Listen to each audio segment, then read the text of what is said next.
James Turner sat in his worn-out recliner, staring at the eviction notice in his trembling hands.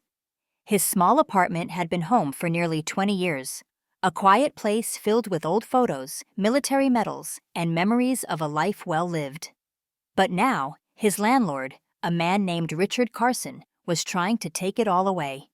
James had always paid his rent on time, never caused trouble, and kept to himself. But Carson had been raising the rent every year, making it harder for James to keep up. Now, out of nowhere, an eviction notice had arrived, claiming James owed thousands in unpaid fees he didn't even recognize. His heart pounded as he reread the letter. The words felt like a punch to the gut. Vacate the premises within 30 days or face legal action. James knew what was happening. Carson had been forcing out long-term tenants, replacing them with wealthier renters willing to pay sky-high prices. And now he was coming for James. The worst part?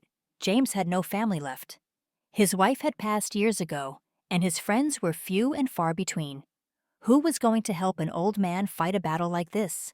But then a thought struck him. He might be old, but he wasn't weak. He had fought for his country, survived war, and faced challenges that would break most men. If Carson thought he could push him out without a fight, he had another thing coming. James took a deep breath, clenched his fist, and made a decision. He was going to fight back. James sat at his small kitchen table, staring at the eviction notice. His heart was heavy, but his mind was sharp. He knew Carson, the landlord, was trying to force him out. He had seen it happen to others, tenants suddenly getting eviction notices filled with fake fees, unable to fight back. But James had spent his life fighting battles, and he wasn't about to back down from this one. The next morning, he walked, slowly, with his cane, to the local legal aid office. The young woman at the front desk gave him a polite but tired smile. "Sir, how can we help you?" James placed the eviction notice on the counter. "My landlord's trying to throw me out on false charges. I want to fight it." She glanced at the papers, her eyes widening slightly. "Do you have any records of your rent payments?" James nodded. "Every single one." That was the moment things changed. Within an hour, a lawyer named Michael Rodriguez sat across from James, flipping through the paperwork. "This is illegal," Michael muttered. "These fees he's charging? They don't make sense. And based on the pattern, it looks like he's been doing this to other tenants too." James felt a surge of hope. "So we can stop him?" Michael nodded. "If you're willing to take this to court, we have a strong case, but it won't be easy. Carson has money, and he'll fight back." James grinned. The fire in his heart rekindled. "Son, I've been fighting my whole life. Let's do this." News of James's legal battle spread fast. Carson, furious that James wasn't backing down, started making things worse. The next week, James came home to find his heat shut off, in the middle of winter. He called the maintenance office, but they gave him the runaround. "Must be a system issue." They lied. "We'll get to it when we can." James knew better. This was Carson's way of trying to freeze him out. Then the harassment started. Loud banging on his walls at odd hours, fake complaints from neighbors about noise, and even a notice that his lease had been misplaced. But James didn't flinch. Instead, he documented everything. Every power outage, every fake complaint, every interaction. He called Michael, who added it all to the case file. "Carson's trying to scare you," Michael said.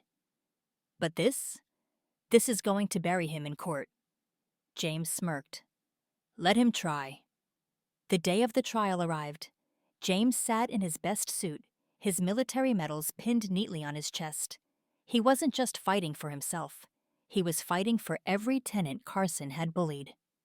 Carson arrived with a high-priced lawyer, smirking confidently. To him, James was just an old man wasting time. But when the judge began reviewing the evidence, the smirk disappeared. Michael laid everything out: James's perfect payment record, the fake fees, the sudden maintenance issues, the harassment.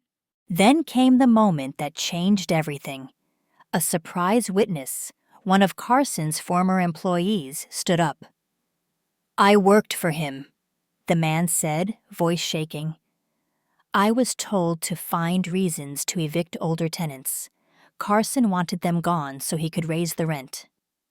The courtroom fell silent. Carson's lawyer looked panicked. The judge's face hardened.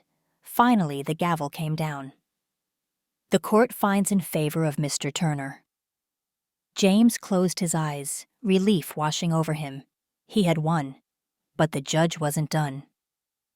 In addition, Mr. Carson will be investigated for illegal eviction practices. For the first time, Carson looked afraid. James turned to Michael, shaking his hand firmly. "Thank you, son. You helped me prove that no one, no matter their age, is too small to fight back." Days later, Carson's empire started to crumble. Tenants came forward with similar stories, and a full investigation was launched. James, now free from eviction, became somewhat of a local hero. Reporters knocked on his door, wanting to tell his story. People stopped him on the street, thanking him for standing up. But for James, the real victory was seeing the fear in Carson's eyes as he lost his power. One evening, as he sat on his porch, Michael visited him again. "You did more than save your home," Michael said. "You helped change things for a lot of people." James smiled, staring up at the sky. "I didn't fight alone, and as long as I've got breath in my lungs, I'll keep fighting for what's right."